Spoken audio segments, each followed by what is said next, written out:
अस्सलामुअलैकुम। Horror stories के एक न्यू एपिसोड के साथ मैं हूं मज़हर मलिक। कैसे हैं आप लोग? उम्मीद है खैरियत से होंगे। आज की कहानी जो मैं आपको सुनाने जा रहा हूं ये मुझे भेजी है पूनम ने।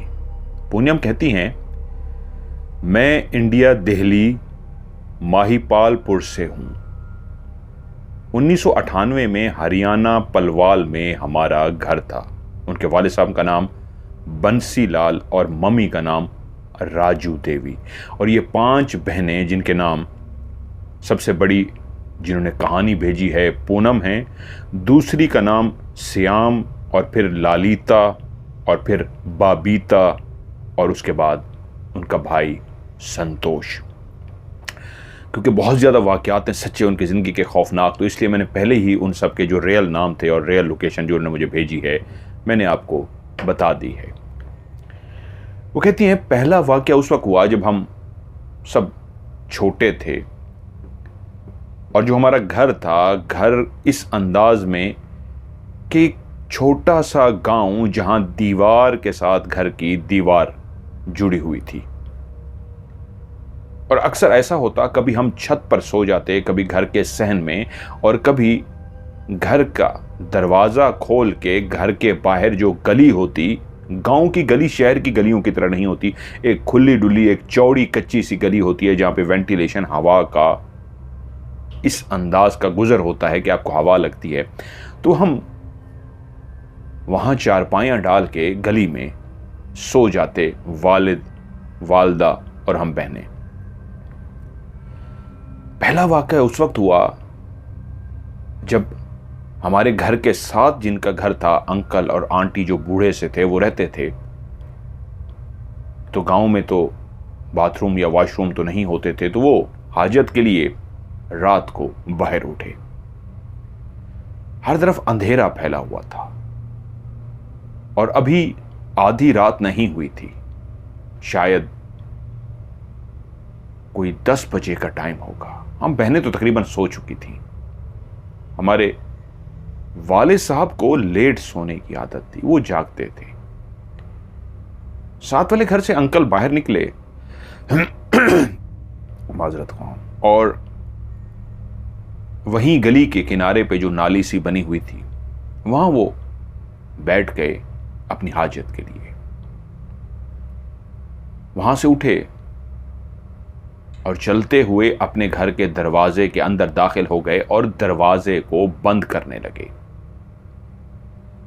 अब उन घरों के दरवाजे सिंगल डोर नहीं, 2 डोर होते थे, 2 दरवाजे होते थे जिनको बंद किया जाता था। अब वो दरवाजे को बंद कर रहे हैं, अपनी तरफ खींच रहे हैं, लेकिन कह रहे हैं जैसे बाहर से कोई दरवाजा खींच रहा है, इस अंदाज में कि दरवाजा बंद ना हो सके। उन्होंने काफी जोर लगाया, दरवाजे को बंद करने की कोशिश की, उसके बावजूद दरवाजा बंद नहीं हो रहा था। तो वहीं अंदर से ही उन्होंने वाले साहब को आवाज दी, बंसी, ए बंसी। वाले साहब शायद जाग रहे थे, बोले, हां क्या हुआ? ए देखियो बाहर कौन है? मैं दरवाजा बंद कर रहा हूं, खींच रहा है, दरवाजा नहीं बंद करने दे रहा। वाले साहब ने वहीं पे लेटे लेटे थोड़ी कदम पे तो वो दरवाजा था उनका, ऐसे झांक के देखा तो वहां दरवाजे पे कोई भी नहीं था। वो बोले, नहीं इधर तो कोई भी नहीं है।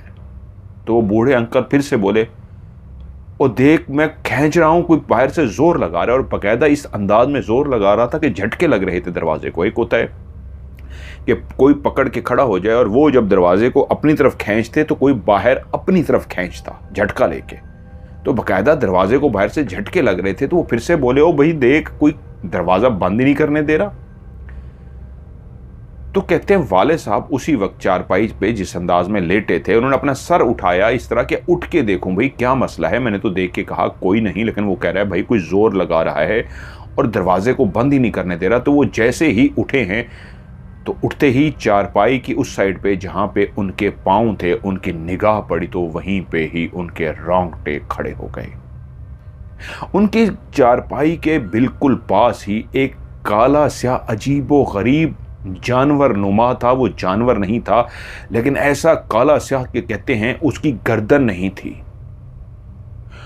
जिस तरह एक कुत्ता या भेड़िया या इस तरह का जानवर होता है, इसी तरह का था, लेकिन दोनों तरफ उसकी दुम की तरह थी।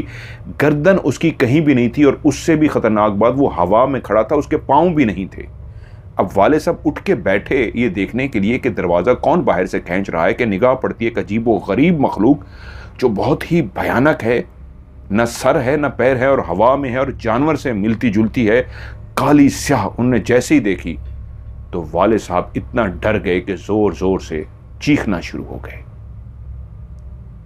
जैसे ही पहली चीख उनके मुंह से निकली और उसके बाद लगातार चीखें निकलना शुरू हो गई, तो हम बहनें भी उसी वक्त जाग गई, मम्मी भी जाग गई। और वो जो दरवाज़ा बंद नहीं हो रहा था, उसी लम्हे किसी ने दरवाजे को भी छोड़ दिया और ठक करके दरवाज़ा भी बंद हो गया। लेकिन अंकल अंदर से परेशान हो गए कि ये बंसी चीख क्यों रहा है।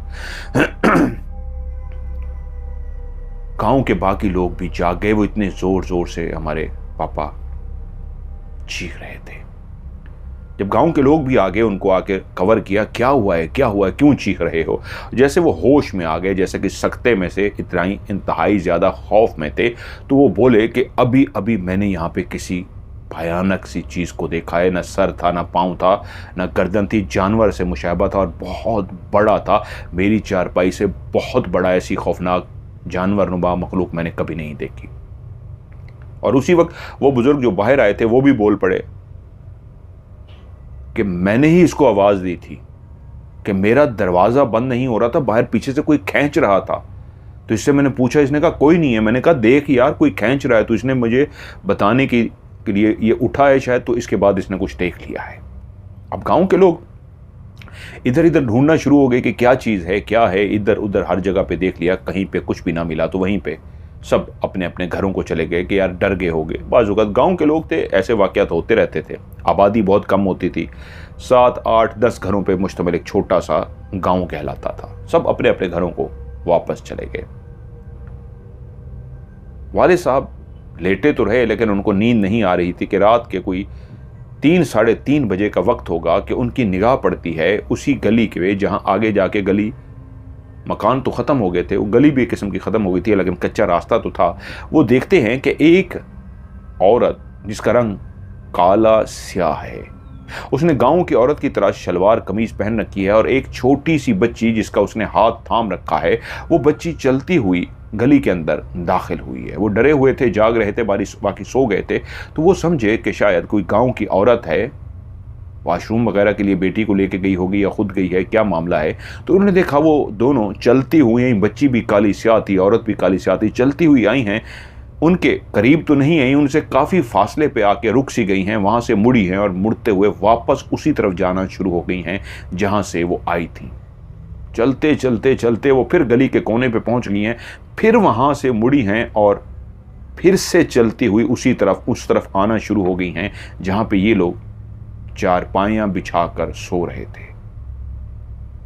जब 3 से 4 चक्कर उस माँ बेटी ने इस अंदाज में लगाए कि वो गली के चक्कर लगा रही थी। बज़ाहिर तो वो इंसान के हुलिये में थी, काली स्याह, लेकिन ऐसी कोई औरत और बच्ची उन्होंने इस गांव में नहीं देखी थी। लेकिन किसी को इस तरह 4-5 दफ़ा जब घूमते हुए देखा है तो वो और डर गए हैं। और उन्होंने पूछा, कौन है भाई, कौन हो, किससे मिलना है, किस घर में जाना है। उनकी आवाज़ में कपकपाहट थी, उनकी आवाज़ में खौफ था। लेकिन इस दफ़ा वो माँ और बेटी चलती हुई वापस गली के कोने तक गई हैं और उनकी आंखों के सामने ही गायब हो गई हैं। अब वो डरे हुए थे। जब सुबह उन्होंने सबको बताया तो सारे यही कह रहे थे, शायद आप डरे हुए थे, खौफजदा थे, मे बी आपको यही लगा है कि वो गायब हो गई हैं। मेरे ख्याल में वो गायब नहीं हुई, वो कहीं चली गई होंगी या पता नहीं कौन थी। खैर, सब ने उनको कवर किया और ये बात आई गई हो गई। अगला वाक़या वो कहती हैं, हम लड़कियां छत पर सो रही थीं। अब उस वाक़ये के बाद ऐसा होने लगा कि गली में हमने सोना छोड़ दिया और हम छत पर सोती थीं। हमारे घर के साथ ही एक पुरानी सी हवेली नुमा एक बिल्डिंग थी। वो जो हवेली थी वो भूतिया हवेली के नाम से मशहूर थी। हमारी पैदाइश से पहले की वो हवेली थी, और लेकिन हमने जब उसको देखा था तो हमेशा उसको बंद ही देखा था। वालिदैन उसके बारे में बेहतर जानते थे, लेकिन वो जो हवेली नुमा घर था उसकी ख़ास बात एक ये थी, हमारे घर की जो सीढ़ियाँ थीं जो ऊपर छत की तरफ जाती थीं, उन्हीं सीढ़ियों के बिल्कुल दरमियान जब हम पहुँचते थे तो उसी भूतिया हवेली का एक रोशनदान हमें नज़र आता था। हम बच्चे थे उस वक्त, उस रोशनदान में अक्सर हम झांक के भी देखते थे। वो मकान हमेशा अंधेरे में डूबा रहता था। जब कभी भी हम झांकते थे, बच्चे थे, खौफ तो नहीं था कि क्या है क्या नहीं, बड़े जानते थे कि ये भूतिया मकान है। हम सिर्फ अंदर झांकते थे और अंदर सिर्फ घुप अंधेरा। बड़े हुए तो उस मकान के बारे में पता लगा कि वहां पे 2 बहनें थी। मैंने एक का नाम तो लिख लिया, एक का भूल गया, वैसे भी फर्जी बता देता हूं। एक का नाम था राधा,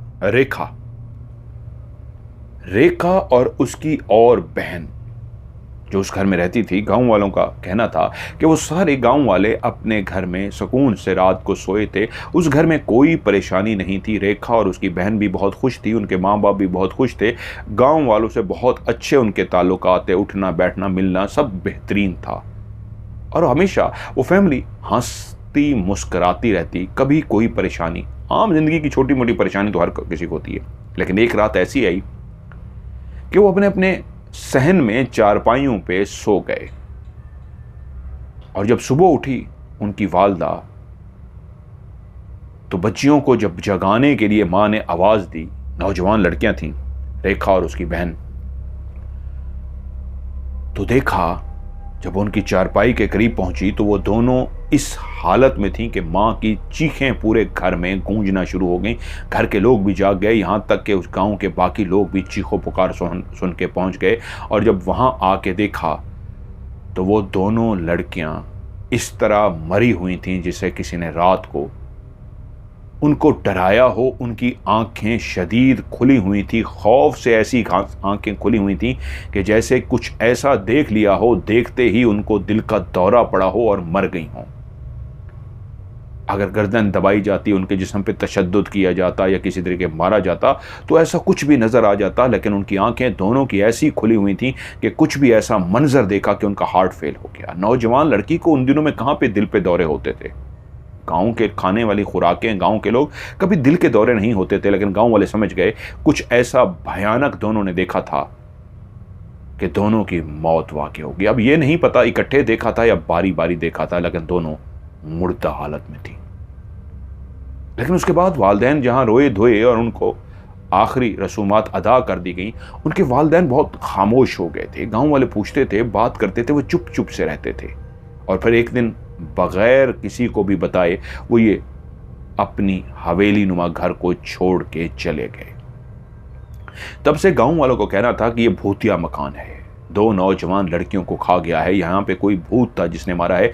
तभी वो हंसती मुस्कुराती फैमिली जो सबके साथ मिलती थी, अपने दिल का अहवाल बताती थी, इस तरह वो खामोशी से गए हैं, क्योंकि आखिरी दिनों में वो सब डरे हुए सहमे हुए होते थे।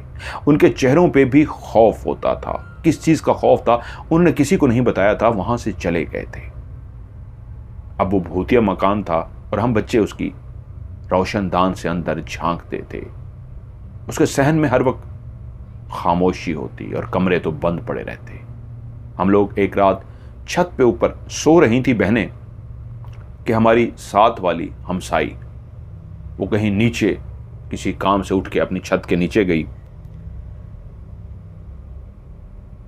और जब वो वापस अपनी छत पे, रात के टाइम पे लोग जब सो रहे होते हैं तो वो ऊपर नीचे अपने घर में जाते हैं, तो वो बताती है कि जब मैं नीचे गई किसी काम के सिलसिले में, पानी पीना था या क्या था, जब वो ऊपर सीढ़ियां चढ़ के वापस आई तो छतों के साथ छतें मिली होती थी, उनके पर्दे नहीं होते थे। पर्दे से मुराद आज जब घर बनाए जाते हैं तो उनके ऊपर, छत के ऊपर भी 4 दीवारी की जाती है ताकि कोई बाहर से ऊपर देख ना सके। अगर कोई ऊपर बैठा है, लेटा है, तो वो दीवारें कवर करती हैं। उन पे बाउंड्री नहीं होती थी, तो एक दूसरे की छत पे आराम से आते जाते थे, क्योंकि छतों से छतें मिली होती थी। तो वो जैसे ही अपनी छत पे चढ़ी है तो वो देखती है कि चारपाइयों पे जहां पे लड़कियां सो रही हैं, तो एक चारपाई के कोने पे रेखा खड़ी है और दूसरी चारपाई के कोने पे उसकी दूसरी बहन। ये वही रेखा और उसकी बहन थी जो उस भूतिया मकान में रात को सोई तो हंसती बसती थी, हंसती हुई सोई थी, लेकिन सुबह मुर्दा पाई गई थी। खौफ के आलम में आंखें खुली थी। वो दोनों उसी तरह उनकी आंखें खुली हुई थी और एक खड़ी एक चारपाई को देख रही थी और दूसरी खामोशी से हाथ बिल्कुल ऐसे सीधे खड़ी चारपाई को देख रही थी। और वो कहती है जैसे ही मैं ऊपर चढ़ी हूं तो वहीं पे खड़े खड़े उन्होंने आहिस्ता से गर्दन ऊपर उठाई है और मेरी तरफ देखा है। जैसे ही उसने मेरी तरफ देखा है, उन दोनों लड़कियों ने बायक वक्त ऐसे गर्दन उठा के मेरी तरफ देखा है, तो मैं एक लम्हे में पहचान गई वो लड़की ये तो रेखा और उसकी बहन है जो मर चुकी हैं। और वहीं छत पे उसने जोर जोर से चीखना शुरू कर दिया और यूं चीखने की वजह से फिर से गांव वाले जाग गए। और जब उसको होश में लाया गया, जो मुसलसल चीखो पुकार में ऐसी खो गई थी जैसे मदहोश सी हो गई हो, उसका जिस्म, उसका दिमाग, जिस्म कांप रहा था और दिमाग एक जगह पे स्टक हो गया था। जब वो नॉर्मल हुई, बताने के काबिल हुई, तो उसने बताया रेखा और उसकी बहन सामने खड़ी थी और उसने मुझे घूर के देखा है। अब ये वाकयात एकदम से नहीं हो रहे थे, इनके बीच में गैप था। काफी दिनों के बाद एक वाकया पेश आता, लेकिन ये वाकयात हो रहे थे। और गांव की जिस तरह मैंने बात की, गांव पुराने वक्त के गांव जहां आबादी बहुत कम होती थी, वहां पे जानवर, वहां पे जिन्नात, इस तरह के कई वाकयात होते थे। अगला वो वाकया कहती हैं, हम लोग चारा काटने के लिए अपनी जमीनों में जाते थे। ऐसे ही एक दिन हम बहनें और हमारे वाले साहब और वालदा घर से रवाना हुई। हम जब चारा काटने के लिए जमीनों के करीब ही पहुंचे थे तो हमारे वाले साहब ने कहा, तुम लोग आगे चलो, वहां पे एक बम्बू बना हुआ था। मैं एक्सप्लेन नहीं कर सकता, उन्होंने लफ्ज़ बम्बू लिखा है, वो कोई बैठने की ऊंची सी जगह होगी मे बी, या मैं एक अंदाज़ा ही लगा सकता हूँ, इसलिए एक जगह पे बम्बू जिसको उन्होंने लिखा है। वो कहते हैं वो बैठ गए और कहा, तुम लोग चलो, मैं बीड़ी पी के आता हूँ, सिगरेट, जो वहाँ पे बीड़ी भी होती है। घर वालों ने कहा ठीक है ये आ जाएंगे, बीड़ी पीने लगे हैं। वो बैठ के उन्होंने अपनी बीड़ी वगैरह पी और हम लोग जब तक ज़मीनों में पहुंच गए, और इतनी देर में वाले साहब खामोशी से पीछे आए और आकर बैठ गए। वालदा ने, हम बहनों ने जो चारा काटना था, हमने चारा काट लिया और चारा काटने के बाद हम सब घर की तरफ रवाना हुए। वालदा ने भी शायद तवज्जो नहीं दी, वो बातें करने में मसरूफ़ थी। चारा उठाया हुआ था, हम लोग घर आए, खाना वगैरह खाया और एक रात को जब हम सोने के लिए लेटे तो आज बहुत तेज बारिश हो रही थी, बिजली बहुत ज्यादा चमक रही थी, मौसम बहुत खराब था, तो सब अपने अपने कमरों में लेटे हुए थे। जब बिजली चमकती है और बाहर गड़गड़ाहट सुनाई देती है और तेज बारिश का शौक होता है, तो बहुत लोग सुकून की नींद तो सो रहे होते हैं, लेकिन कुछ जाग जाते हैं। वहीं पे शायद हमारे वाले साहब भी थे जो जाग रहे थे। हम सब की आंख उस वक्त खुली जब वाले साहब की जोर जोर की चीखें सुनाई देने लगी। वाले साहब बहुत ऊंची ऊंची चीखें लगा रहे थे कि एकदम से हम बहनें भी जाग गईं और हमारी वालदा भी जाग गई। और जब वाले साहब के करीब गई तो पता लगा वाले साहब के मुंह से जो पहले चीखें निकल रही थी उनकी अपनी आवाज में थी, अब चीखें बदलती जा रही थी। उनका गला भारी भरकम होता जा रहा था, ऐसा लगता था जो शायद कोई चीखें मारने वाला कोई और हो, बहुत भारी गले के साथ। हम लोग शदीद कांपना शुरू हो गए और उसी वक्त जहां वो बिस्तर पे लेटे चीखे मार रहे थे, उनके गले से किसी और की आवाज आ रही थी। वहीं पे उनके जिस्म ने झटका लिया और अपने हाथों को वो टेढ़ा करना शुरू हो गए। उनके हाथ टेढ़े होते गए और उनके पांव भी टेढ़े होने शुरू हो गए। वालिदा ने जैसे ही देखा तो वो शायद इस सिचुएशन को समझ गई। फौरन हम दो बहनों से कहा, भागो और जाओ ताया को बुला के लाओ। हमारे जो ताया थे वो अमलियात वगैरह जानते थे। हम दोनों बहनें जैसे ही वालिद की हालत देखी, हम घर से बाहर निकलने लगी तो हमें भी डर लग रहा था। वालिद एक तो ऐसी खौफनाक हालत में अभी तक चीखें मार रहे थे, अजीबो गरीब सी आवाज़ें उनके गले से निकल रही थी, हाथ पांव उनके मुड़े हुए थे। और हमने जैसे अपने घर के दरवाजे को खोला तो उसी वक्त बिजली जोर से चमकी। हम दोनों बहनें एक दूसरे से चिपक गईं, क्योंकि हम बारिश में तो भीग चुकी थी, लेकिन उस बादल की गड़गड़ाहट ने और उस जोरदार बिजली की आवाज ने जो इतनी जोर से धमाके की तरह आवाज आई थी कि पूरी गली रोशन हो गई थी, हम खौफजदा होकर चिपक गईं। लेकिन घर में अभी तक चीखों पुकार जारी थी। शायद उस बारिश की वजह से, बारिश की शोर की वजह से, बादल की गड़गड़ाहट की वजह से लोगों को वालिद की चीखें नहीं गई थीं। हम जैसे कैसे गली में एक दूसरे का सहारा बने खौफजदा हुई, ताऊ के घर के पास पहुंच गई और जोर जोर से दरवाजा खटखटाना शुरू कर दिया। उन्होंने शायद हमारी आवाज सुन ली। उन्होंने आके पूछा क्या हुआ है, तो बताया अब्बा की तबीयत बहुत खराब है, अम्मी बुला रही हैं। उन्हें कहा चलो मैं चलता हूं तुम्हारे साथ, और फौरी तौर पे ताया चलते हुए हमारे साथ घर आ गए। जैसे ही हम घर में दाखिल हुए तो वालिद की तबीयत बहुत ज्यादा खराब हो चुकी थी, उनके ऊपर एक भरपूर हाजिरी आ गई थी। हमने अपनी आंखों से देखा था, उनकी आंखें बदल सी गई थी। हमारे वालिद साहब का चेहरा बहुत खौफनाक सा लग रहा था, और जैसे उनके हाथ पांव मुड़े हुए थे और जैसे अभी तक उनके चेहरे से आवाजें निकल रही थी, ये सब बहुत खौफनाक था। हम दोनों बहनें वहां पे खड़ी ये मंजर देख रही थी कि ताऊ पास आए और उन्होंने आके कुछ पढ़ना शुरू कर दिया। वो कुछ देर पढ़ते रहे और उसके बाद बोले कौन है तू? बोल, मैं तुझसे बोल रहा हूं, कौन है तू और क्यों तूने इसके जिस्म को अकड़ रखा है, क्यों इसके जिस्म को तूने जकड़ रखा है, बता। तो वो जो जोर जोर से चीखें मार रहे थे एकदम से चुप कर गए जब उन्होंने पढ़ना शुरू किया था। और जैसे ही वो मुखातिब हुए तो वाले साहब ने अपनी आंखें उठा के जब उनको देखा तो हम सब भी डर गए। ऐसी खौफनाक लाल सुर्ख उनकी आंखें थी कि हम सब के जिस्म कांपना शुरू हो गए। तो फिर ताया बोले तुझसे कह रहा हूं, बताएगा कि मैं तेरा हशर करूं, बोल कौन है तू। तो उसी वक्त वाले साहब के अंदर से एक भयानक सी आवाज आई। ये आवाज वाले साहब की नहीं थी, ये किसी और की आवाज थी, बहुत ही गरजदार और ऐसी खौफनाक आवाज कि हम अम्मी के पीछे छुप गए। वो कुछ बताना चाह रहा था तो वहीं पे ताऊ ने कहा सही सही बता कौन है तू। तो उसने कहा मेरा नाम रूपलाल है। ए रूपलाल, तूने क्यों इसके जिस्म को पकड़ रखा है?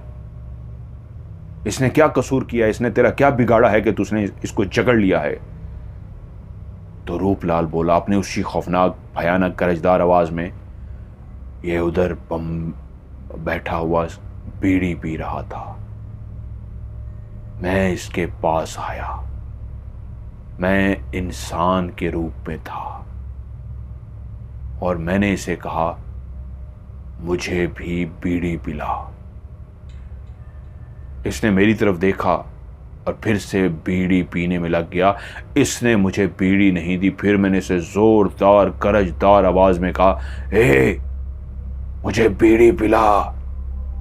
इसने फिर भी मेरी बात नहीं सुनी, मेरी तरफ देखा भी नहीं, और उसी वक्त से मैं इसके साथ चल पड़ा। ये चुप चुप सा हो गया था और इसको नहीं पता था मैं इसके साथ था। और जब ये रात को अभी सोया हुआ था तो मुझे इस पे शदीद गुस्सा था। मैं इसके जिस्म के अंदर घुस गया हूं और इसके जिस्म के अंदर घुस के इसको तकलीफ दे रहा हूं। इसने मुझे बीड़ी नहीं पिलाई, मैं इसको नहीं छोड़ूंगा।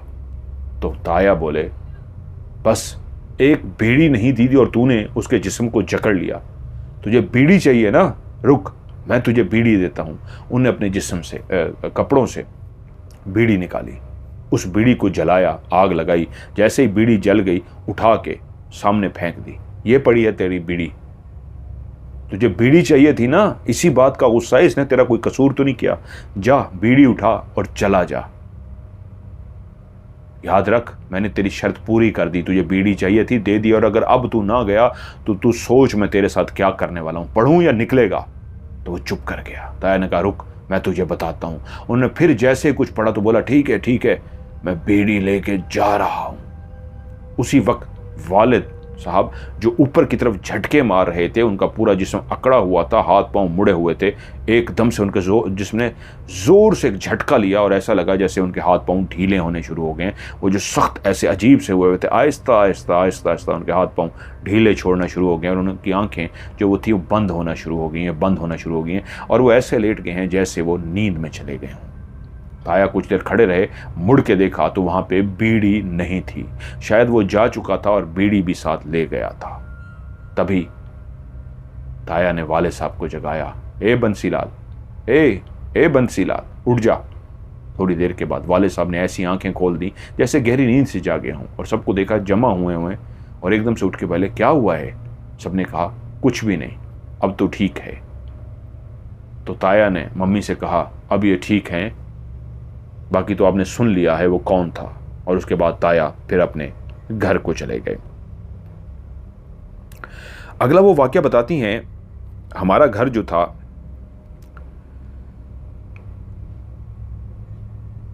भूतिया जो साथ वाली हवेली थी, वहां पे कई लोगों ने आवाजों को सुना था।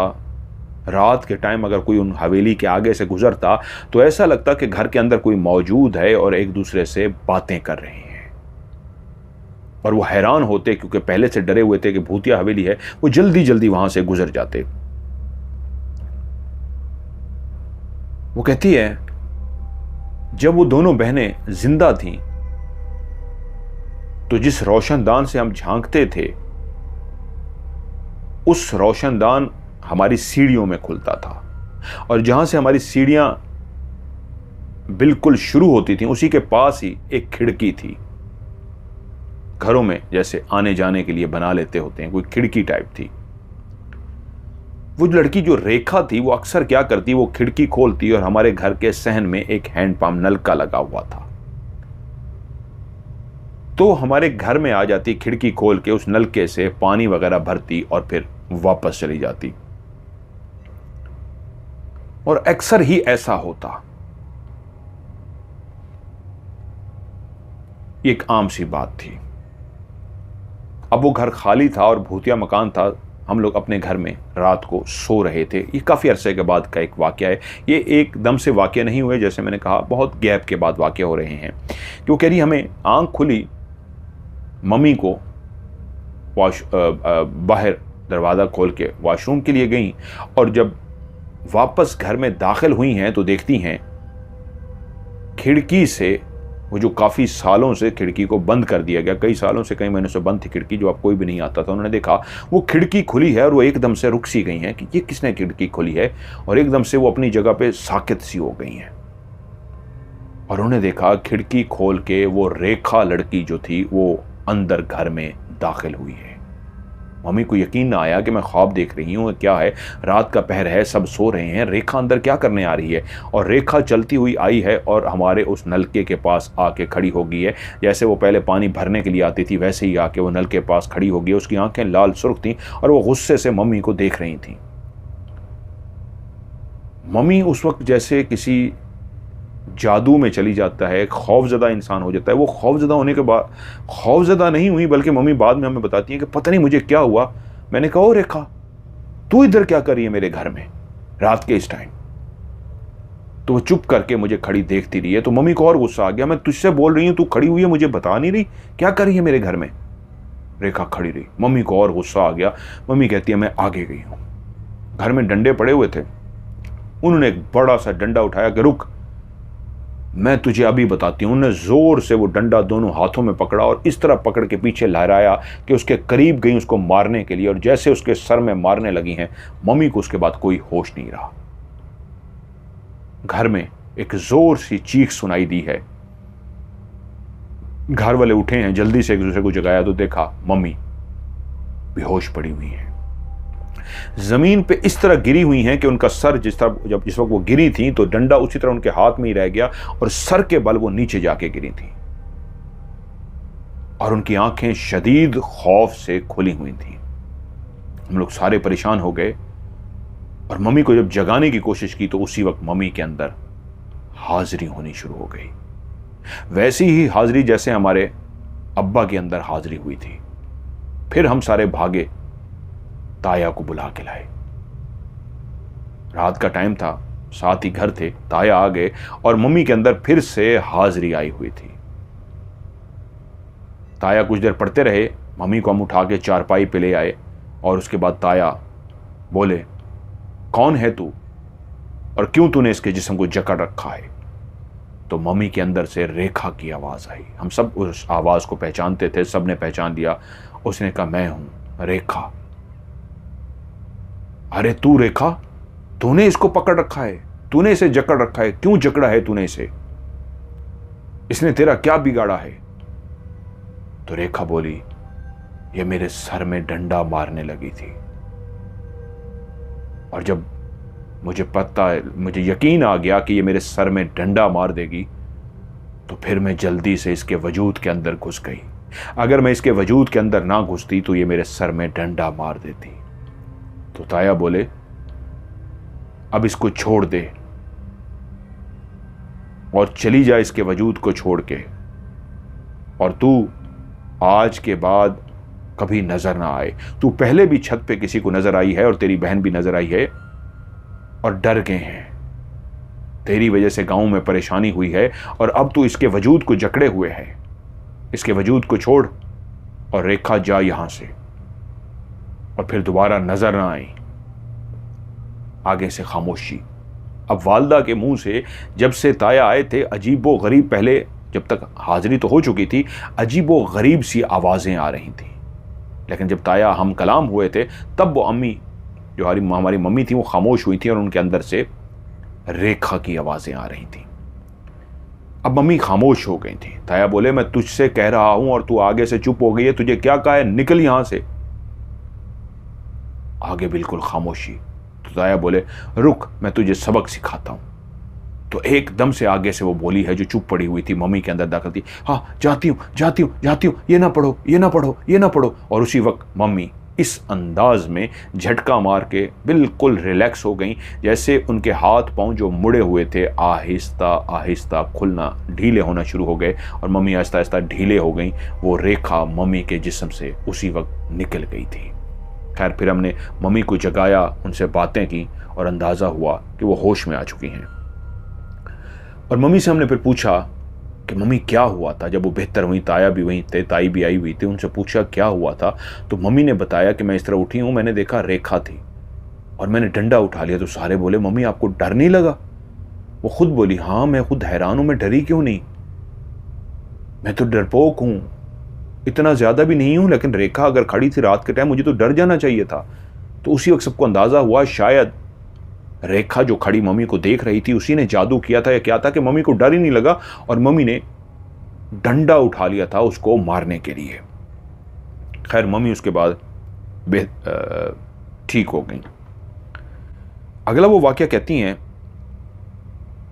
हमारा नया एक जमीनों के अंदर घर बन रहा था। अम्मी अबू वहीं से ही गए हुए थे, दिन सारा वहीं पे ही रहे, हम लोग बहन भाई घर पे ही थे। और शाम के टाइम आए अम्मी अबू, खाना वगैरह खाया और उन्होंने कहा हम रात को वहीं रहेंगे उसी घर पे। तो हमने कहा ठीक है। अब हम बहन भाई घर में थे। शनिवार और एक और दिन उन्होंने लिखा है, उन दिनों में टीवी पे फिल्म चलती थी रात के टाइम पे। अब हम लोग खुश थे कि हम रात को मूवी देखेंगे, फिल्म देखेंगे टीवी पे और उसके बाद हम सो जाएंगे। हमने खाना वगैरह मम्मी लोगों के साथ खा लिया था। अब हम पहले बातें करते रहे, इंतज़ार करते रहे टीवी पे कि टीवी पे वो फिल्म आए और हम देखें, और फिर फिल्म शुरू हो गई। हम सारे ऐसे महव हो के मूवी को देखने में लगे हुए थे कि एकदम से हवा चल पड़ी। हवा आहिस्ता आहिस्ता तेज होती गई। बाहर हम सैन में बैठे थे, बड़ा अच्छा लग रहा था, मौसम अच्छा हो गया था, हवा चल रही थी, लेकिन हवा इतनी तेज हो गई कि ऊपर हमारी छत पे जो अंटीना लगा हुआ था वो अंटीना हिल गया। आजकल के बच्चों को तो पता ही नहीं है अंटीना क्या होता था। टीवी को सेट करने के लिए पहले एक ऊपर अंटीना होता था, उसको हल्का हल्का घुमाना पड़ता था, जहां परफेक्ट जगह पे वो घूमता था तो सिग्नल क्लियर आ जाते थे, तस्वीर क्लियर हो जाती थी, वरना मच्छर ही मच्छर आते थे। और उसको सेट करने का तरीका ये होता था, एक बंदा ऊपर से घुमाता था, दरमियान में एक बंदा बताता था हाँ अंदर वाले से ठीक हुआ कि नहीं, और जो अंदर होता था वो देख के बताता रहता, थोड़ा सा और थोड़ा सा और थोड़ा सा और। 3 लोग उसको सेट करते थे, एक ऊपर, एक टीवी के सामने, एक बाहर खड़ा होकर ऊपर वाले को और नीचे वाले को बताता रहता था हाँ अब क्या करना है, अब क्या करना है।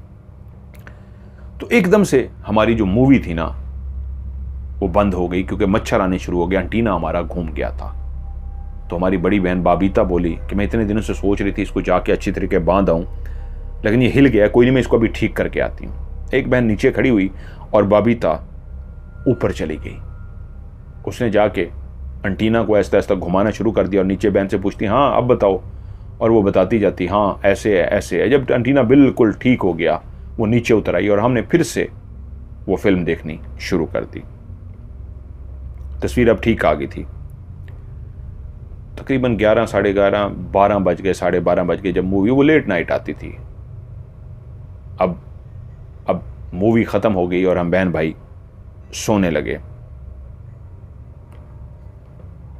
हम सारे तकरीबन सो गए थे। हमारी बहन बाबीता जो एंटीना सेट करके आई थी वो सबसे आखिर में चीज़ें वगैरह संभाल रही थी कि मम्मी पापा नहीं है, मैं एक दफ़ा देख लूँ, घर की कुंडी लगी हुई है, इधर उधर सारा देख के वो आखिर में अपनी चारपाई पे आके जैसे ही लेटने लगी है तो उसकी उसी वक्त निगाह पड़ी है जहाँ पे हम लोग लेटे हुए थे। उसने देखा सामने फिर से रेखा खड़ी है, वही रेखा जो मम्मी के अंदर आई थी। मम्मी ने उसको डंडा मारने की कोशिश किया था और काफ़ी अरसे तक जब वो चली गई थी फिर नहीं नज़र आई थी, लेकिन आज फिर से वो सामने आई हुई थी।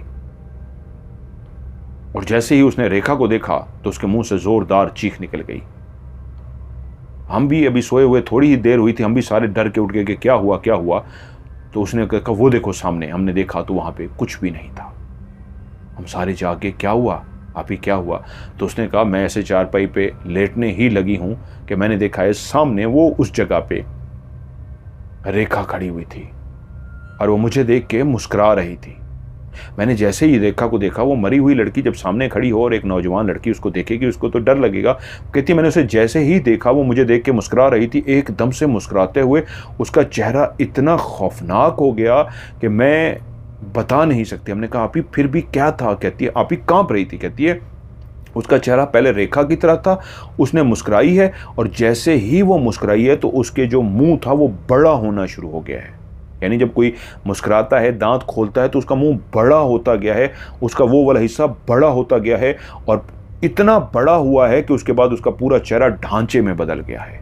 जिस्म उसका रेखा खाई था लेकिन ऊपर मुंह बहुत बड़ा हो गया था, बाछें खुल गई थी उसकी और चेहरे पे ऐसे लगता था गोश्त हटता जा रहा है। पूरे खोपड़ी नहीं नजर आई, जैसे क्लियर खोपड़ी होती है ऐसी नहीं, यानी कहीं कहीं पे कोई गोश्त था और कहीं कहीं से ख़त्म हो गया था। और उसका चेहरा जो मुस्कुरा रहा था वो इतना भयानक और इतना बड़ा, उसकी बाछें और उसके होंठ हो चुके थे कि फिर मैंने चीखें मारनी शुरू कर दी। और तुम लोग जब जागे उस वक्त तो खड़ी थी, तुम लोगों ने देखा है? तो सब बोली नहीं हमने नहीं देखा। तो बोलती है चलो फिर उठो, हम यहाँ नहीं रुकेंगे, अब हम नहीं रुकेंगे, हम मम्मी पापा के पास चलते हैं। तो हम सारे बहनें वहाँ से उठी और उसके बाद अपना सामान जो भी उठाना था, बिस्तर जो भी वहाँ लेटने के लिए, फिर हम रात के टाइम निकल पड़ी हैं। क्योंकि वो भूतिया मकान था और काफ़ी अरसा हो गया था, वो अब नज़र नहीं आई थी, इसलिए हम भी रिलैक्स थे कि मूवी शूवी देखेंगे, सो जाएंगे। लेकिन आज फिर से आ गई वो, तो इसलिए हमें जाना पड़ा और हम घर से निकले। चलते हुए जब वहाँ पहुँचे, दरवाज़ा खटखटाया तो मम्मी पापा भी डर गए कि रात को इस वक्त कौन आया है। उन्होंने दरवाज़ा खोला तो हमें देखा तो परेशान हो गए कि क्या हुआ। तो हमने उनको बताया वहाँ पर रेखा आ गई थी, तो हम इसलिए भाग गए हैं। तो कहते हैं चलो ठीक है आ जाओ। फिर हम वहाँ मम्मी पापा के साथ लेट गए। अगला वाक़या वो बताती हैं 2021 में मेरे भाई की शादी थी, जिसका नाम उन्होंने बताया है संतोष। ये मेहंदी का फंक्शन था। सारी ख़वातीन गाना वगैरह गा रही थीं, मेहंदी लगा रही थीं। एक घर के अंदर रौनक लगी हुई थी। गांव की जो शादी होती थी उसमें भरपूर तरीके से सारे शिरकत करते थे।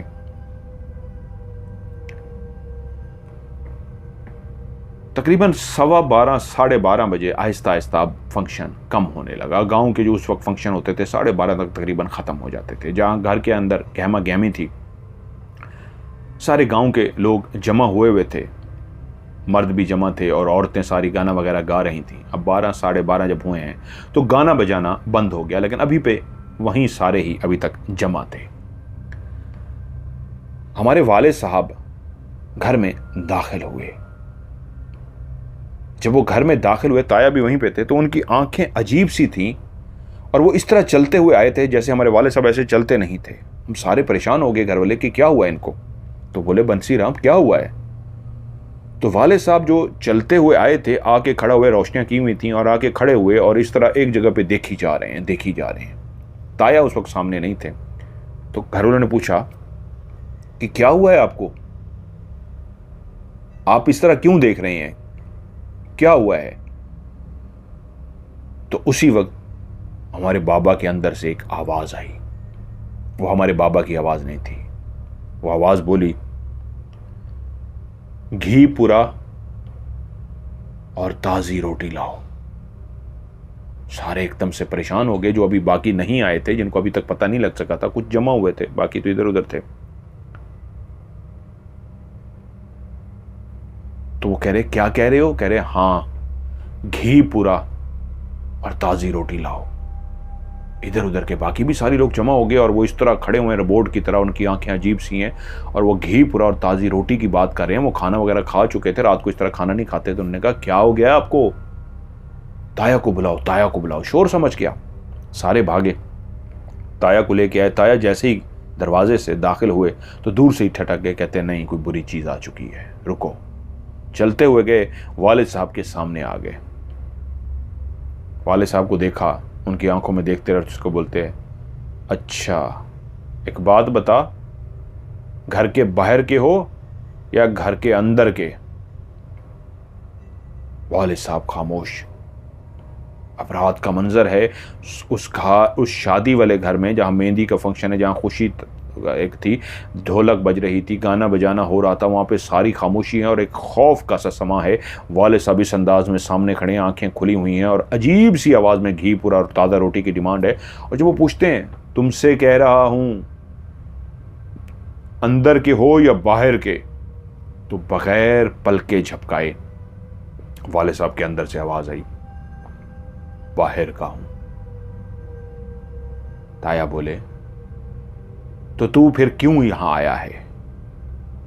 तो फिर से वालिद के अंदर से आवाज आई, ताजा रोटी घी पूरा। क्या क्या चाहिए, ताया फिर से बोले, ताजा रोटी घी पूरा। ताया बोले रुक, मैं तुझे ताजा रोटी और घी पूरा देता हूं, रुक, तू बाहर का है ना, बाहर से आया है, रुक। और उसके बाद उन्होंने पढ़ना शुरू कर दिया। जैसे उन्होंने पढ़ना शुरू किया, वाले साहब वहीं पे खड़े खड़े, जो एक आवाज थी बहुत भारी भरकम नहीं थी, उनकी जो आवाज थी वाले साहब की उससे चेंज आवाज थी,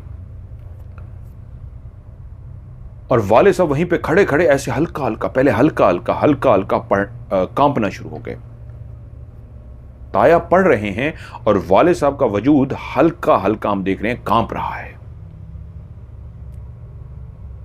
ताया पढ़ते थे तो बहुत जल्दी रिजल्ट मिल जाता था, लेकिन आज ताया को हमें भी नजर आया कि पढ़ते हुए काफी पसीने आ गए, लेकिन वाले साहब का जिस्म सिवाय हल्का हल्का कांपने के और कुछ भी नहीं हो रहा। और काफी जब पढ़ चुके तो ताया बोले हां तू गया है या यहीं है। तो उस कांपते हुए वजूद में से आवाज आई, घी पूरा और ताजा रोटी। ताया समझ गए कि वो अभी तक जिस्म के अंदर है और जिस्म कपकपा रहा है, उसको शायद तकलीफ हो रही है, तकलीफ की वजह से जिस्म कपकपा रहा है लेकिन गया नहीं है। फिर से पढ़ना शुरू हो गए। अब घर के अंदर एक काफी खौफ फैल गया था।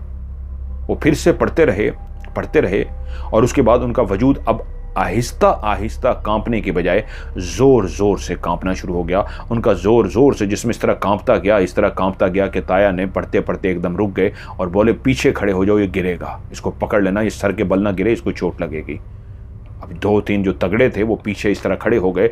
वाले साहब अभी तक मुसलसल कांपे जा रहे थे और ताया पढ़ते रहे और उस पर जैसे ही पढ़ के फूंकते और उसको कहते तू निकल, तुझे निकलना होगा, मुझे पता है तेरी ताकत का, मुझे तेरी ताकत का पता लग गया है, तुझे जाना पड़ेगा। पढ़ते उस पर फूंकते और एक वक्त आया, पीछे वालों को इशारा किया कि अब ये निकलेगा। वो निकल ही नहीं रहा था। वो कोई बाहर वाला था, तभी उन्होंने पूछा था घर के हो या बाहर के, तो उसने कहा था बाहर के। पढ़ते पढ़ते फूंका तो एकदम से वाले साहब ने चीख मारी और सर के बल ऐसे सीधे, जैसे बंदा सीधा खड़ा हो और सर के बल गिरता है ऐसे ही पीछे गिरे। तो उन्होंने शुक्र है उनको थाम लिया, और जब वो नीचे गिरे तो उनका जिस्म जोर जोर से कांपना शुरू हो गया और उसके बाद वो बिल्कुल ठंडे हो गए।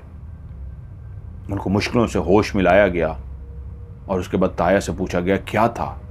उसने कहा मैंने इसलिए पूछा था कि घर के अंदर के हो या बाहर के। उन्होंने कहा इसका क्या मतलब है। मैंने कहा इसी गांव के हो या कहीं बाहर से आए हो। तो वो इस गांव का नहीं था, कहीं बाहर से आया था। और क्योंकि इनके जिस्म के साथ पहले भी कई वाकयात हो चुके हैं तो दूर से ही उसने इनके जिस्म को देख लिया था और फौरी तौर पे इनके जिस्म के अंदर घुस गया और घी पूरा और ताज़ा रोटी लेने आ गया कि शादी का घर है, मैं अपनी ताकत का मुजाहरा करूंगा, इस घर में शादी में घी पूरा रोटी होगी और मुझे देंगे और मैं बहुत ज़्यादा खाऊंगा। नहीं देंगे तो इसके जिस्म पे मेरा कब्ज़ा है, मैं इसको तकलीफ़ दूंगा तो वो परेशान हो जाएंगे। वो नहीं जानता था कि वहाँ पे ताया भी मौजूद हैं जो पढ़ाई करके उसको निकाल सकते हैं। इसलिए काफ़ी कोशिश करने पे वो निकला, क्योंकि ताया पढ़ते थे हाजिरी हो जाती थी। इस दफ़ा जितना पढ़ रहे थे वो निकल ही नहीं रहा था कि बाहर का था ना, ज़िद पे अड़ गया था, लेकिन आखिर उसको निकलना पड़ा और ताया ने उसको निकाल दिया। अगला वाक़या जो पूनम है जिन्होंने ये कहानी भेजी है, पूनम, वो कहती हैं मदर सर अगला वाक़या मेरी ज़िंदगी का है। 2017 में मेरी शादी हो गई थी। मेरी शादी होगी, मेरे वाले जो शौहर थे वो एक जगह पे मुलाजमत करते थे। मैं अपनी शादी से बहुत खुश थी कि यहाँ तक कि मेरी औलाद हो गई, मेरा बेटा हो गया, या शायद बेटी लिखा है, बेटी या बेटा, मैं इस वक्त भूल गया हूँ, क्योंकि मैं कुछ पॉइंट्स लिख लेता हूँ जहाँ पे तफसील से लिखा होता है, उस सब को बयान करना भी कभी कभी मेरे लिए मुश्किल होता है। तो मैं अपने बेटे को अपने घर से स्कूल छोड़ने के लिए जाती थी और लेने के लिए भी जाती थी। कभी कभी मेरे शौहर उसको छोड़ देते थे काम से जाने से पहले, लेकिन लेने के लिए मैं जाती थी क्योंकि हमेशा मेरे शौहर उस वक्त काम पे होते थे। 1:30 पे उसको छुट्टी होती थी और मैं उसको लेके आती थी। लेकिन जब मैं लेने के लिए जाती थी और बच्चे को लेके आती थी तो एक बात मैं नोट कर रही थी कि जब मैं अपने घर से निकलती तो रास्ते में जाते जाते एक जगह ऐसी आती कि वहीं पे हमारे गांव का पुराना कब्रिस्तान था जो कई सौ साल पुराना था और वीरान था, बहुत ही खौफनाक और भयानक कब्रिस्तान था। वहीं पे मुझे मूंगरे के, उनने लफ्ज़ मूंगरे लिखना चाह रही होंगी, शायद मूंगरे के फूल लिखा है, कि मैं जब उस कब्रिस्तान से गुजरती तो मुझे मूंगरे के फूल की खुशबू आती, और जब मैं आहिस्ता आहिस्ता आगे बढ़ती जाती तो मुझे महसूस होता वो खुशबू अभी भी मुझे आ रही है। जो खुशबू कब्रिस्तान से शुरू हुई थी वो अभी भी मुझे महसूस हो रही है। यहाँ तक कि मैं स्कूल पहुँच जाती, अपने बच्चे को लेती तो वहाँ तक कोई खुशबू ना होती। बच्चे को लेके जैसे ही मैं कब्रिस्तान के आगे से गुजरती तो मोगरे के फूल की फिर से मुझे खुशबू आती और काफ़ी देर तक मुझे वो मुसलसल खुशबू महसूस होती रहती। कभी कभी ऐसा होता वो खुशबू ना आती। मैं हैरान होती कि ये खुशबू मुझे क्यों आती है। जब मैंने पहली दफ़ा, दूसरी दफ़ा, तीसरी दफ़ा नोट किया और हफ्ता हो गया मुझे नोट करते हुए, तो फिर मैंने एक दिन अपने शौहर से कहा, मैंने कहा मेरे साथ मसला हो रहा है। वो कहते हैं क्या? मैंने कहा जब मैं कब्रिस्तान के आगे से गुजरती हूँ बेटे को जाने के लिए, स्कूल से लेने के लिए जा रही होती हूँ, तो कब्रिस्तान जो बहुत पुराने वाला है वही रास्ता है, उसी से जाना पड़ता है, तो उसमें से मुझे एक मोगरे के फूल की खुशबू आती है। तो शौहर ने कहा अच्छा फिर? कहा मैं जब आगे बढ़ती हूं तो वो खुशबू मेरे साथ साथ चलती है, और जब मैं वापस आती हूं तब भी वो खुशबू मेरे साथ होती है। कई दफा तो रास्ते में खत्म हो जाती है, कई दफा घर तक आती है। मेरे शौहर ने कहा ये तेरा वहम होगा, ऐसी कोई भी बात नहीं, इस तरह खुशबू कहां साथ चलती हैं या कोई, ये तेरा वहम है। और फिर कुछ दिनों के बाद शायद खुशबू आनी बंद हो गई। मुझे लगा शायद मेरा ये वहम था, अब खुशबू नहीं आ रही। लेकिन कुछ टाइम के बाद फिर से खुशबू आनी शुरू हो गई और फिर से मैंने शौहर को कहा अब खुशबू रोज घर तक आती है, आज तीसरा दिन है घर तक खुशबू आ रही है। शौहर ने कहा ओ तेरा वहम है, कुछ भी नहीं है। लेकिन अब मुझे लगने लगा था कि नहीं, कोई मामला गड़बड़ है, कोई खुशबू है जो मेरे साथ चलती है और घर तक आती है। मैं घर में जैसे ही दाखिल होती हूं तो खुशबू गायब हो जाती है, मोगरे के फूल की। और ये शायद दोबारा जब से खुशबू शुरू हुई थी, ये चौथी रात थी, शाम का टाइम था, मैं घर में थी कि एकदम से मेरी तबीयत खराब होना शुरू हो गई। मेरा सर भारी होना शुरू हो गया और मेरे कंधे बहुत ज़्यादा भारी होने शुरू हो गए और मेरे जिस्म के अंदर कपकपाहट आनी शुरू हो गई। मुझे लगा मेरी तबीयत ख़राब हो रही है। मैंने अपने देवर से कहा कि मुझे कुछ हो रहा है, मेरा दिल घट रहा है, मेरी तबीयत ख़राब हो रही है, मेरा सर भारी हो रहा है, मेरे कंधे भारी हो रहे हैं और मुझे कुछ महसूस हो रहा है। उसने शौहर से कहा कि ऐसे ऐसे मसला हो रहा है, ये है। उसने कहा चलो मैं आता हूँ, इसको लेके जाते हैं। लेकिन मेरी तबीयत इतनी ख़राब होती गई कि मुझे कुछ समझ ना आई। जब रात हुई तो रात, क्योंकि वो लेट था, उन्होंने कहा शायद अब सुबह ही लेके जाएंगे, चलो आज जैसे कैसे गुजार रही थी। एक सर भारी था और कंधे भारी थे और दिल की धड़कन तेज थी। इस तरह की अलामात थी जो अभी कोई ख़तरनाक वाली तो नहीं थी। लेकिन जैसे ही रात हुई, मेरे शौहर भी घर पे थे और मैं अपनी चारपाई पे लेटी थी कि एकदम से शौहर बताते हैं मेरे अंदर हाजिरी हो गई। वो कहते हैं मैंने चीख की आवाज़ सुनी है और जैसे मुझे चीख की आवाज़ सुनी है, मैं एकदम से अपने बिस्तर से उठाऊं, किसने चीख मारी है? तो देखा है तुम अपने बिस्तर से उठ के बैठी हुई हो। मैंने तुम्हें एकदम से देखा कि डर गई है, शायद ख्वाब देखा या क्या हुआ है, तो मैंने तुम्हारा नाम लिया, पूनम क्या हुआ है, डर गई हो?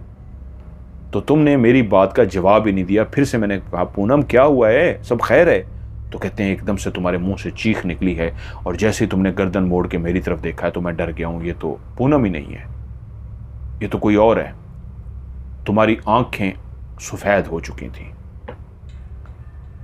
और तुमने जब मेरी तरफ देखा मेरी जान निकल गई। शौहर कहते हैं कि तुम्हारी आंखें ऊपर की तरफ थीं, सफ़ेद थीं और तुम बिल्कुल खौफनाक हालत में थी। आंखें बिल्कुल सारी सफ़ेद, पूरी खुली हुई और सफ़ेद, काले हैं ही नहीं अंदर। मैं डर के कहा, मैं कहा पूनम पूनम क्या हुआ है तुझे? और तूने वापस गर्दन मोड़ ली है।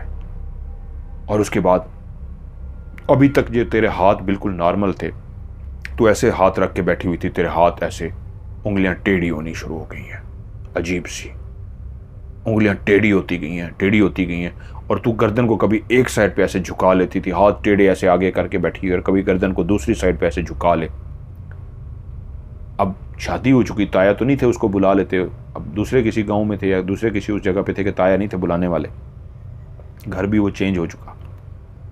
तो कह रहे हैं मैं परेशान क्या करूं, भाई को उठाया, बाकियों को उठाया, घर वाले सारे परेशान हो गए। तो उसी वक्त तूने अपने जो पाँव थे ना उसकी उंगलियां भी टेढ़ी करनी शुरू कर दी। अब पाँव की उंगलियां भी टेढ़ी हो गई हैं, हाथ भी टेढ़े हो गए हैं और अंदर से जो आवाज़ आ रही है ना, एक मर्दाना आवाज़ है, नौजवान जैसे किसी की आवाज़ होती है ऐसी उसकी आवाज़ है, लेकिन गला बहुत अजीब है, तो आ रहूँगा, ऐसी आवाज़ें निकल रही हैं, औरत की नहीं, एक क्लियर मर्द की। लेकिन समझ नहीं आ रहा वो क्या बोल रहा है। शौहर परेशान, घर वाले परेशान और उससे पूछ रहे हैं कौन है तू, कौन है तू? और वो अपना नाम इस अंदाज में बता रहा है, समझ किसी को नहीं आ रहा।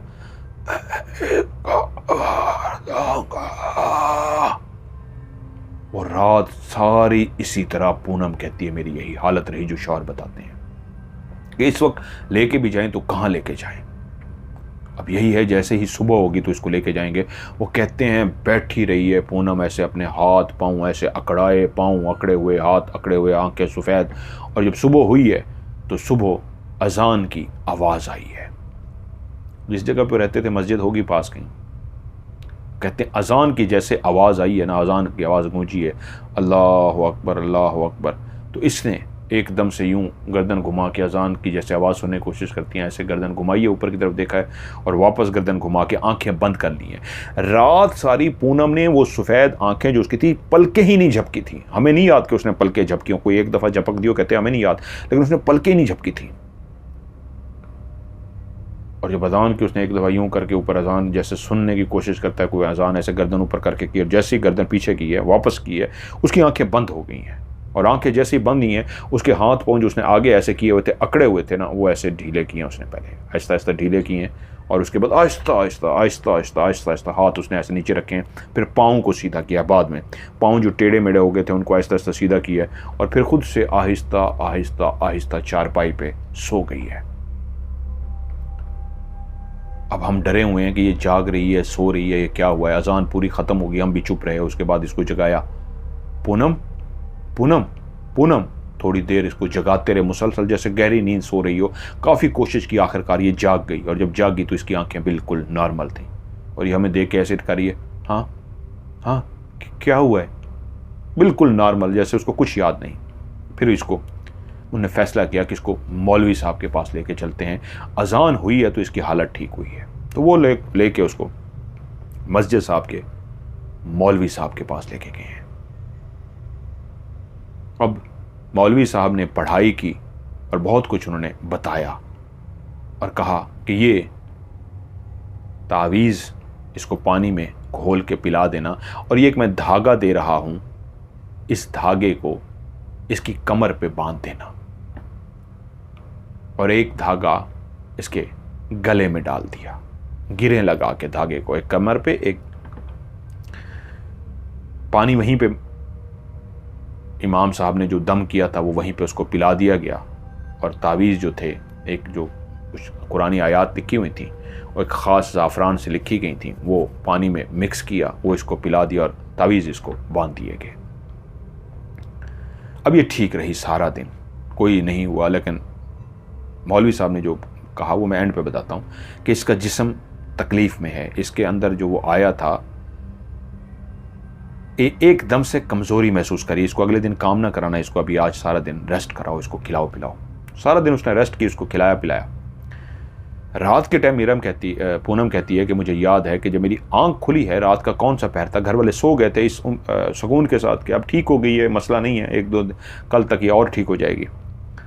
तो कहती हैं कि मैं रात को जागी हूँ खुद से, ये मुझे क्लियर याद है कि मेरी जैसे ही आंख खुली है तो मैं बिस्तर पे लेटी हुई और मैं कह रही हूँ मेरी आंख क्यों खुल गई है, क्या हुआ है मुझे। और उसी वक्त ना मैंने अपने उल्टे हाथ पे ऐसे गर्दन घुमाई खुद ब खुद, और जैसे ही उल्टे हाथ पे गर्दन घुमा के देखा तो मैंने देखा एक बड़ा सा गधा, जो गधा होता है काफ़ी बड़ा होता है, एक बड़ा सा गधा हमारे घर के अंदर खड़ा हुआ है और मुझे खड़ा देख रहा है। मैं गधे को देख के हैरान रह गई कि ये काफ़ी बड़े साइज का गधा है और घर के अंदर ये गधा कहाँ से आ गया। और एकदम से मुझे किसी के ऐसे एक सरगोशी सुनाई दी, पूनम पूनम। मैं एकदम से चौंकी और गर्दन को दूसरी तरफ मोड़ के देखा तो सामने एक नौजवान 16 साल का लड़का खड़ा था। जिस तरह गधा एक साइड पे खड़ा था उसी तरह दूसरी तरफ 16 साल का एक नौजवान लड़का खड़ा था। उसका आधा चेहरा इस तरह जला हुआ था जैसे शदीद आग में जल के शदीद खौफनाक हो गया था। आधा चेहरा उसका बिल्कुल ठीक था और आधा चेहरा पूरा का पूरा जल गया था भयानक तरीके से।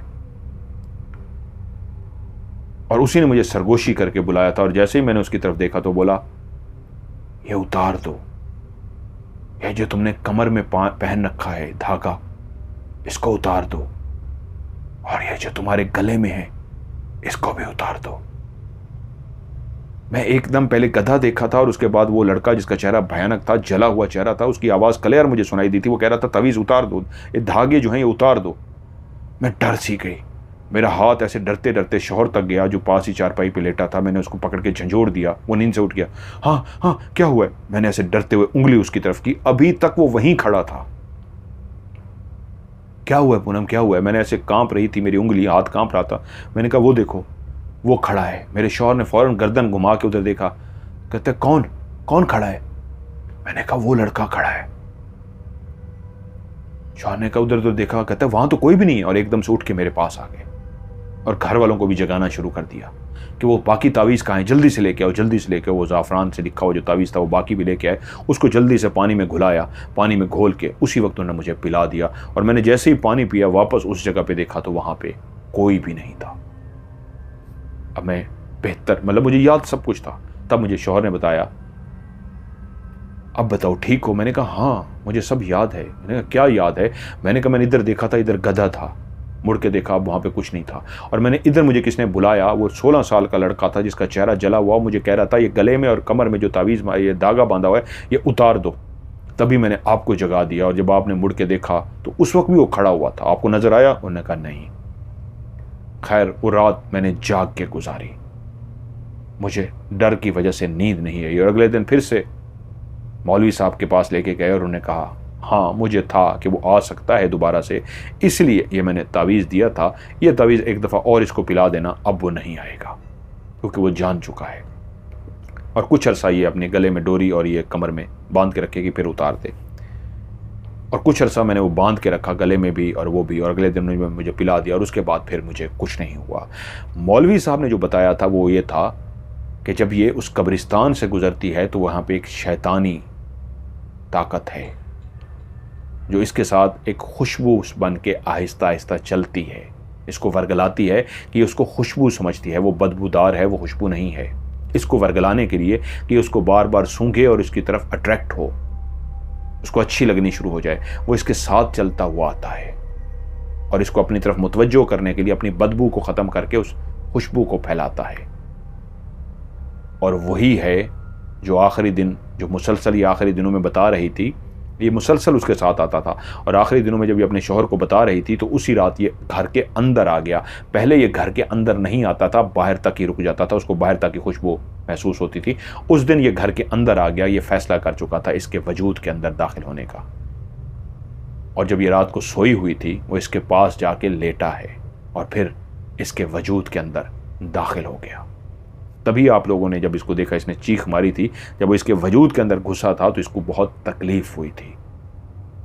और जब वो इसके वजूद के अंदर रहा है तो उस जितने घंटे वो इसके वजूद के अंदर रहा है ये शदीद तकलीफ में रही है। और इसलिए मैंने कहा था अगले दिन इसको खिलाओ पिलाओ, इसके वजूद के अंदर बहुत तकलीफ है, वो बहुत ख़तरनाक और बहुत तकलीफ दे के गया है उसको। लेकिन अब परेशान होने की ज़रूरत नहीं है, अब वो नहीं आएगा। और उसके बाद कहती हैं कि मेरी ज़िंदगी में वो फिर दोबारा नहीं आया। जिस तरह ये कहानी के कई वाक़यात उन्होंने मुझे भेजे और मैंने आपको सुनाए हैं, आज भी देहातों में, गांव में जो मंजर होता है, मैं खुद देख के आया हूँ। गली किस तरह की होती है, खुली सी सड़क होती है कि उसमें से गाड़ी भी आराम से गुजर सकती है, बहुत खुली सी होती है। 3 घर बने हुए हैं, सामने कोई घर नहीं है, आगे दूसरी साइड पे घर बने हुए हैं, उस साइड पे कुछ भी नहीं है। इस अंदाज की गली होती है और वीराना होता है, दूर दूर दरख्त नज़र आ रहे होते हैं, बागात होते हैं। और हर रात जैसे ही हो जाती है तो ये अल्लाह की मखलूक जिनको हम जिन्नात कहते हैं, ऐसे गाँव, ऐसी जगहों पर बेइंतहा ना सिर्फ फिरते रहते हैं बल्कि इंसानों को नज़र भी आते हैं। तो ऐसे कई वाक़यात जो मुझे आगे भी लोगों ने भेजे हुए हैं जो गाँव के हैं, जहाँ पे उन्होंने इस मखलूक को देखा, जो आज भी ये मखलूक गाँव में लोगों को नज़र आती है। मैं इसलिए अपनी इन्वेस्टिगेशन जब राज प्रोग्राम की करता था, ऐसे कई बागात और ऐसी कई जगहों पे जाता था, तो वहाँ मैं इस मखलूक को ढूंढने की इसलिए कोशिश करता था कि गाँव की ज़िंदगी के अंदर ये आज भी बहुत ज़्यादा पाए जाते हैं।